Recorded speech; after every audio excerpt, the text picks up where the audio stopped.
마가복음 7장 1절에서 23절, 좀 말씀이 길지만 그래도 우리 한 절씩 교독하면서 읽도록 하겠습니다. 바리새인들과 또 서기관 중 몇이 예루살렘에 와서 예수께 모여들었다가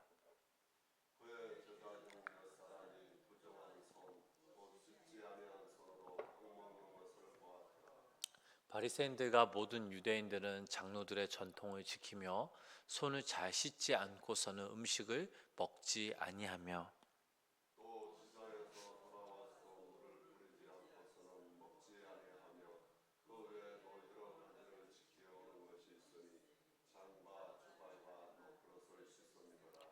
이에 바리새인들과 서기관들이 예수께 묻되 어찌하여 당신의 제자들은 장로들의 전통을 준행하지 아니하고 부정한 손으로 떡을 먹나이까?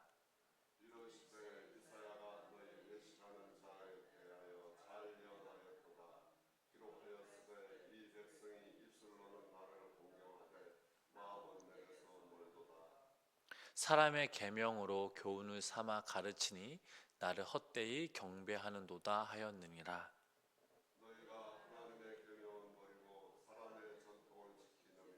또 이르시되 너희가 너희 전통을 지키려고 하나님의 계명을 잘 저버리는도다.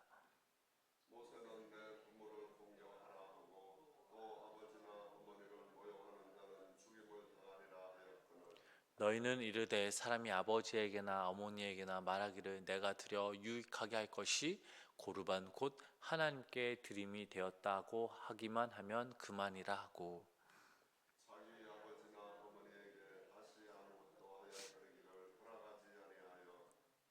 너희가 전한 전통으로 하나님의 말씀을 폐하며 또 이 같은 일을 많이 행하느니라 하시고,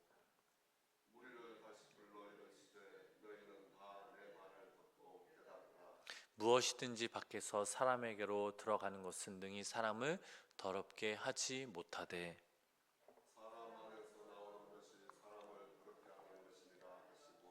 무리를 떠나 집으로 들어가시니 제자들이 그 비유를 묻자온데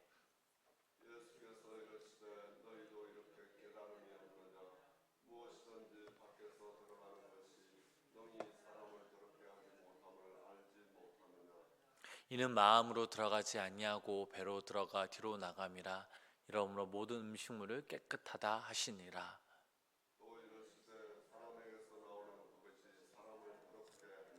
속에서 곧 사람의 마음에서 나오는 것은 악한 생각 곧 음란과 도둑질과 살인과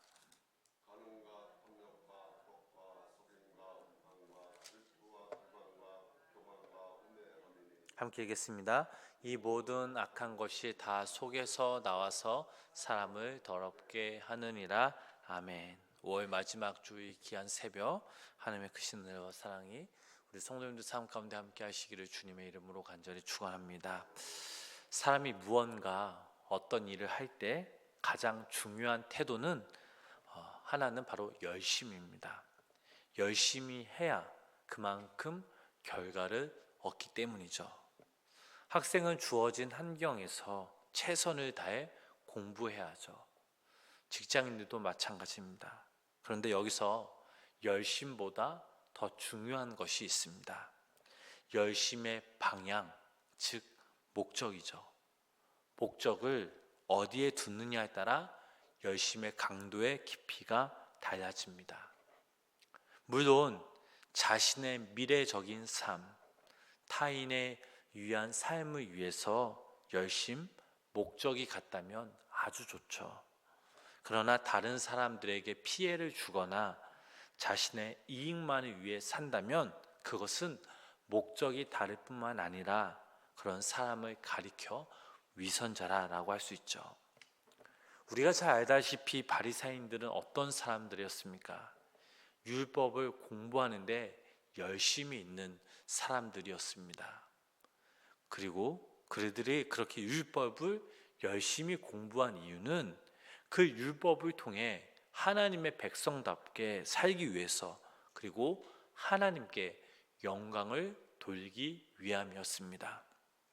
그런데 예수님 당시의 바리새인들은 그 열심의 방향이 완전히 잘못되어 있었습니다.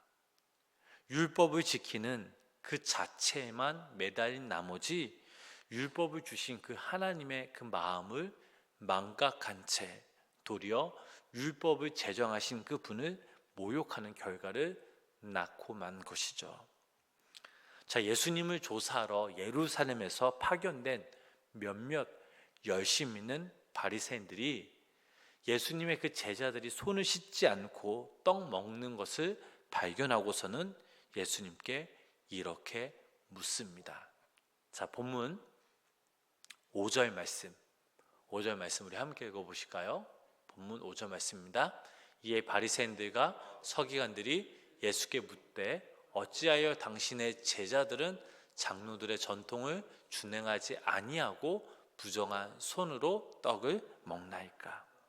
자, 그러니까 율법에 열심히 믿는 이 바리새인들은 손을 꼭 씻고서야 음식을 먹었을 뿐만 아니라, 예를 들면 시장에 갔다가 돌아와서는 몸이 부정해졌을까봐 반드시 씻고 나서 음식을 먹었고, 심지어 잔과 그릇을 씻는 일에도 열심이었습니다.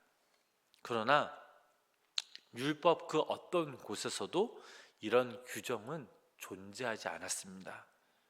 율법에서 손 씻는 규정은 단지 제사장들이 제사를 드리는 그 상황에서만 규정하고 있을 뿐이지 일상생활까지 그런 규정을 적용하지 않았습니다.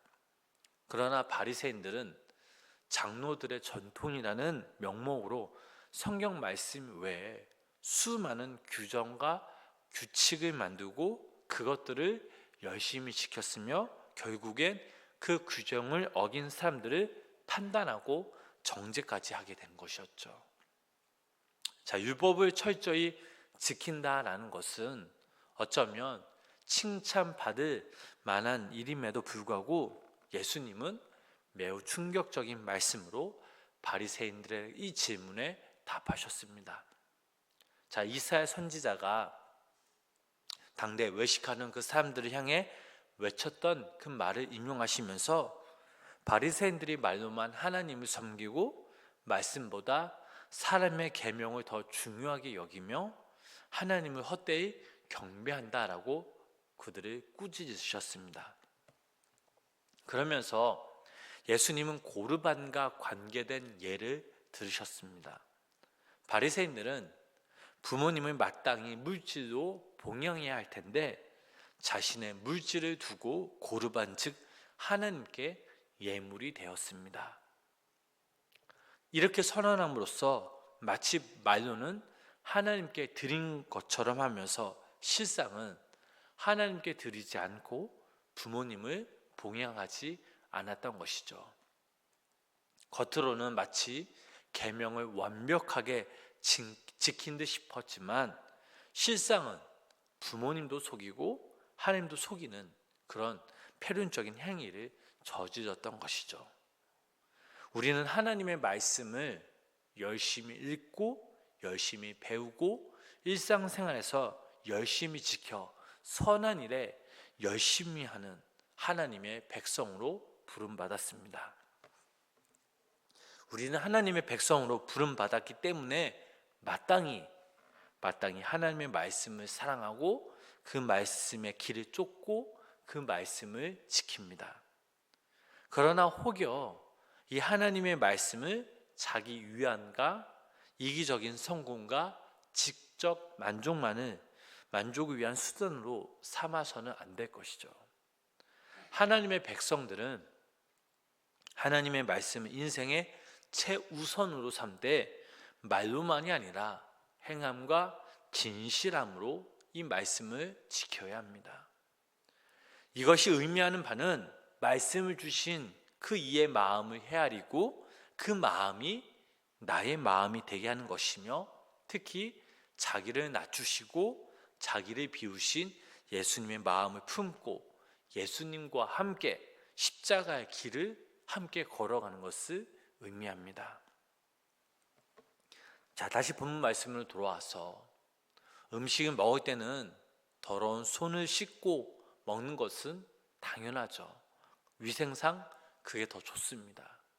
그러나 항상 손을 씻고 음식을 먹는다고 해서 그 사람이 하나님 앞에서 정결한 사람이라고 단정할 수는 없습니다.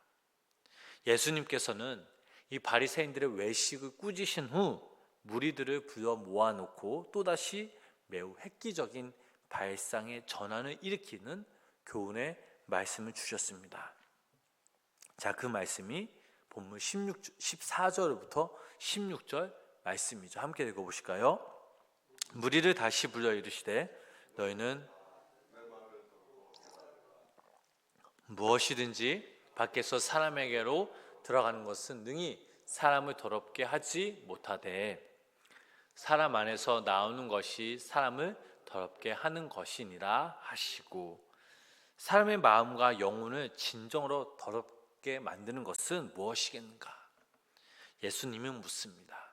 음식이란 자고로 입으로 들어가 뒤로 나가기에 음식이 사람을 더럽힐 수는 없다며, 예수님은 행동과 겉모양이 아니라 사람의 내면과 동기의 문제로 시선을 돌립니다. 또 20절, 23절까지 말씀 또 함께 읽어보실까요? 20절, 23절 말씀입니다. 또 이르시되 사람에게서 나오는 그것이 사람을 더럽게 하느니라. 이 모든 악한 것이 다 속에서 나와서 사람을 더럽게 하느니라. 20절부터 23절 계속 제가 읽겠습니다. 우리가 이 말씀 보면 사람의 마음에서 나오는 것은 악한 생각, 곧 음란과 도둑질과 살인과 간음과 탐욕과 악독과 속임과 음탕과 질투와 비방과 교만과 우매함이니 이 모든 악한 것이 다 속에서 나와서 사람을 더럽게 한다라고 말씀에 기록되어 있죠. 내면의 동기가 온갖 탐욕과 이기적인 죄로 어둑져 있다면 그 사람의 깨끗한 옷과 단정한 행위는 더욱 위선적일 수밖에 없습니다. 마찬가지로 내 육신의 부모가 내일 하루 넉넉한 밥상조차 받을 수 없는 빈곤인데 오늘 저녁 내 식탁에 산의 진미가 무슨 맛이 있겠습니까? 이웃집에 사는 그 가난한 사람들은 굶주려 가는데 그들의 처지는 외면한 채 세상적 형통을 위해 또 내 자신을 위해 일천번제의 예물을 드린들 그게 무슨 유익이 있겠습니까? 온갖 법과 또 정직 이런 것들은 다 피해가면서 사업의 그 성공을 위해 새벽 제단을 쌓은들 그게 무슨 하나님께 영광이 되겠습니까? 내 내면에, 우리 내면에 예수 그리스도께서 임재하시고 더불어 그 사시는 것을 좋아하지 않는 자가 어찌 그 행위로 그리스도의 향기를 드러낼 수 있겠습니까? 우리 안에 계신 이 성령님께서 마음껏 우리를 통해 역사하실 수 있도록 우리 속에 있는 또 우리 내면 속에 있는 더러운 것들이 사라져야 하겠죠. 눈처럼 희게 하시는 예수님 한 분만으로 우리는 만족해야 합니다. 그분의 은혜와 그 사랑이 우리 가운데 충만히 임하여질 때 우리는 이 땅에 하나님의 자녀로 거룩한 백성으로 살아갈 수 있습니다. 사랑하는 우리 성도님 여러분, 오늘 본문의 말씀을 보면 주님께서는 마음의 온갖 죄악은 방치한 채 겉만 깨끗이 하려는 바리새인들을 향해 책망을 하셨습니다. 그리고 사람을 진정 더럽게 하는 것은 사람의 속에서 나오는 것이라고 말씀하셨죠. 인간의 속사람이 깨끗해지지 않고는 그 무엇도 깨끗하게 하거나 개혁할 수 없습니다. 오늘 이 새벽 우리 성도님들 또 영상을 통해 예배 드리시는 우리 성도님들이 주님이 말씀하신 대로 하나님의 그 말씀과 기도를 통해 우리의 속사람이 정결케 되어지고 무엇보다 오늘 하루 우리가 이 땅에서 살아갈 때 이 거룩한 이 복된 주일날 하나님의 그 마음이 우리의 마음을 또 우리가 드러나게 하시고 또 하나님의 그 그 하나님의 그 마음과 그 선한 행동을 통해 우리의 삶의 그 자리에서 그리스도의 향기로 나타나는 귀한 믿음의 성도님들의 삶이 되시길, 또 우리가 주의 그 말씀 앞에 정결케 되어지고 그 말씀을 붙잡고 오늘 하루 예수 그리스도 이름으로 승리하며 살아가시는 귀한 믿음의 성도님들의 삶이 되시길 주님의 이름으로 간절히 축원합니다. 기도하겠습니다. 하나님 아버지, 거저 얻은 구원의 은혜의 것만 평생을 들어도 다 갚을 수 없는 그 하나님의 아버지의 사랑인 것만 어쩌다가 또 종교적인 규칙에 얽매여 일희일비하며 사는지 모르겠습니다. 조금만 틈이 나면 자기 의에 사로잡혀 자랑하기 일쑤이며 형제 자매 또 우리 주변의 이웃들 우리 성도들을 판단하기 일쑤인 우리의 어리석음을 용서하여 주시옵소서. 하나님의 귀중한 그 말씀과 은혜를 나의 이익을 위한 수단으로 이용했던 나의 이기심을 용서하여 주시옵소서. 끊임없이 솟구치는 내 안의 죄와 악을 그리스도의 보혈로 날마다 이기게 하옵시고 오직 주의 말씀만 따라 살아가는 거룩하고 복된 주 되게 하여 주시옵소서. 예수님의 이름으로 간절히 기도드렸습니다. 아멘.